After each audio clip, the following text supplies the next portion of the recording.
Wherever you go, whatever you do, throw a little at it. Omax, Vest and Briefs.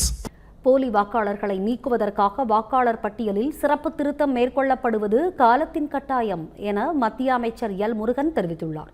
Chennai கோயம்பேட்டில் செய்தியாளர்களிடம் அவர் பேசியதை மினிடாக்ஸ் பகுதியில் காணலாம். இந்த சிறப்பு வாக்காளர் திருத்தத்தினுடைய அவசியமே இரட்டை வாக்காளர்கள் அல்லது இறந்து போன வாக்காளர்கள், போலியான வாக்காளர்களை களைவது தான். அதனால தான் பீகாரில் அந்த சிறப்பு வாக்காளர் திருத்தம் ரொம்ப அவசியமாக இருந்தது. கிட்டத்தட்ட 6 லட்சம் வாக்காளர்கள் அந்த மாதிரி இரட்டை வாக்காளர்களாக அல்லது போலி வாக்காளர்களாக அல்லது இறந்து போன வாக்காளர்கள், அந்த வாக்காளர்கள்லாம் நீக்க வேண்டிய அவசியம் இருக்கிறது. இது நான் ஒவ்வொரு அரசியல் கட்சியும் கூட ஒவ்வொரு தேர்தல் நேரத்திலும் கூட இங்கும் சொல்லி கொண்டிருப்பது தான். நாம் முறையான வாக்காளர்கள் பட்டியல் இருக்கணும். யாருக்கு வாய்ப்பு இருக்கிறது, வாக்களிக்க உரிமை இருக்கிறதோ அவர்கள் பெயர் இருக்க வேண்டும் என்பது. அதில் ஒரு வாக்காளர்கள் கூட தவறக்கூடாது என்பதில் தேர்தல் ஆணையமாகட்டும் மற்ற அனைத்து கட்சிகளினுடைய எண்ணமும் கவனமுமாக இருக்கிறது. அப்படி தான் இப்போ தமிழகத்தில் இன்றைக்கு முதல் இந்த வாக்காளர் சிறப்பு திருத்தத்தை கொண்டு வர இருக்கிறார்கள். அது வரவேற்கத்தக்க ஒன்று. ஒவ்வொருவரும் கூட அதில் நாம் அனைவரும் இணைந்து நம்மளுடைய வாக்குகள் இருக்கிறதா, நம்மளுடைய குடும்பத்தினர் வாக்குகள் இருக்கிறதா, அல்லது அனைவரும் போலி வாக்காளர்கள் யார் இருக்கிறார்கள் என்பதையும் கூட நாம் அவர்களுக்கு தேர்தல் ஆணையத்திற்கு உதவி செய்ய வேண்டும்.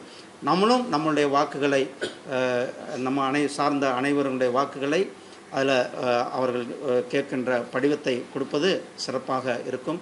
ஏன்னா திமுக எப்படி போலி வேஷம் போடும், ஒரு காலத்தில் அவங்க தான் இந்த போலி, குறிப்பாக ஆர்கே நகர் இடைத்தேர்தல் நேரத்தில் இங்கே வாக்காளர்கள் போலி வாக்காளர்கள் இருக்க வேண்டும், அதை இருக்கிறார்கள், அதை நீக்க வேண்டும் என்று கோரிக்கை வைத்தார்கள். இப்போ திமுக எப்பப்போ குறிப்பாக திமுகவினுடைய தலைவர் அவர்கள் திரு ஸ்டாலின் அவர்களுடைய தொகுதி கொளத்தூர் தொகுதியிலே கூட போலி வாக்காளர்கள் இருப்பதாக நிறைய பேர் பெரிய அளவில் குற்றச்சாட்டுகள் இருக்கிறது. எலெக்ஷன் முடிஞ்ச பிறகு பண்ணால் அதனுடைய பிரயோஜனமே இல்லையே. இது தேர்தலுக்காக பண்ண வேண்டியது. நமக்கு இன்னும் தேர்தலுக்கு இன்னும் 6 மாதங்கள் இருக்கிறது. தேர்தலுக்கு முன்னாடி பண்ண வேண்டிய விஷயம். ஏன்னா தேர்தலில் யார் சரியான வாக்காளர்கள், யார் சரியான வாக்காளர்களுடைய உண்மையான வாக்காளர்கள் விட்டு போயக்கூடாது. அதுவும் நம்மளுடைய கவனமாக இருக்கிறது. அதே போல் போலி வாக்காளர்கள், இரட்டை வாக்காளர்கள், இறந்து போன வாக்காளர்கள், அதையெல்லாம் நாம் நீக்க வேண்டிய கடமையும் தேர்தல் ஆணையத்துக்கு இருக்கிறது. ஒரு முறையான தேர்தல் நடத்தணும்னா அந்த தேர்தல் பட்டியல், யார் வாக்காளர்கள்ன்ற பட்டியல் சரியாக இருக்க வேண்டும். அப்போ தான் ஒரு நம்மளுடைய ஜனநாயக நாட்டில் சரியான மக்கள் சரியான வாக்களிக்க முடியும்.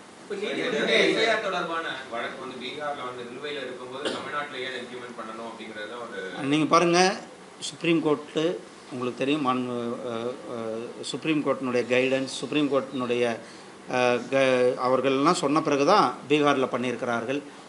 அதை தொடர்ந்து இப்போ தமிழ்நாடு மற்ற பகுதிகளிலும் கூட பண்ணுவதற்காக சொல்லியிருக்கிறார்கள். ஒரு ஸ்பெஷல் இன்டென்சிவ் ரிவிஷன் என்பது தேவையான ஒன்று, காலத்தின் கட்டாயம். அதை அனைவரும் நாம் ஒத்துழைக்க வேண்டும் என்பது எனது.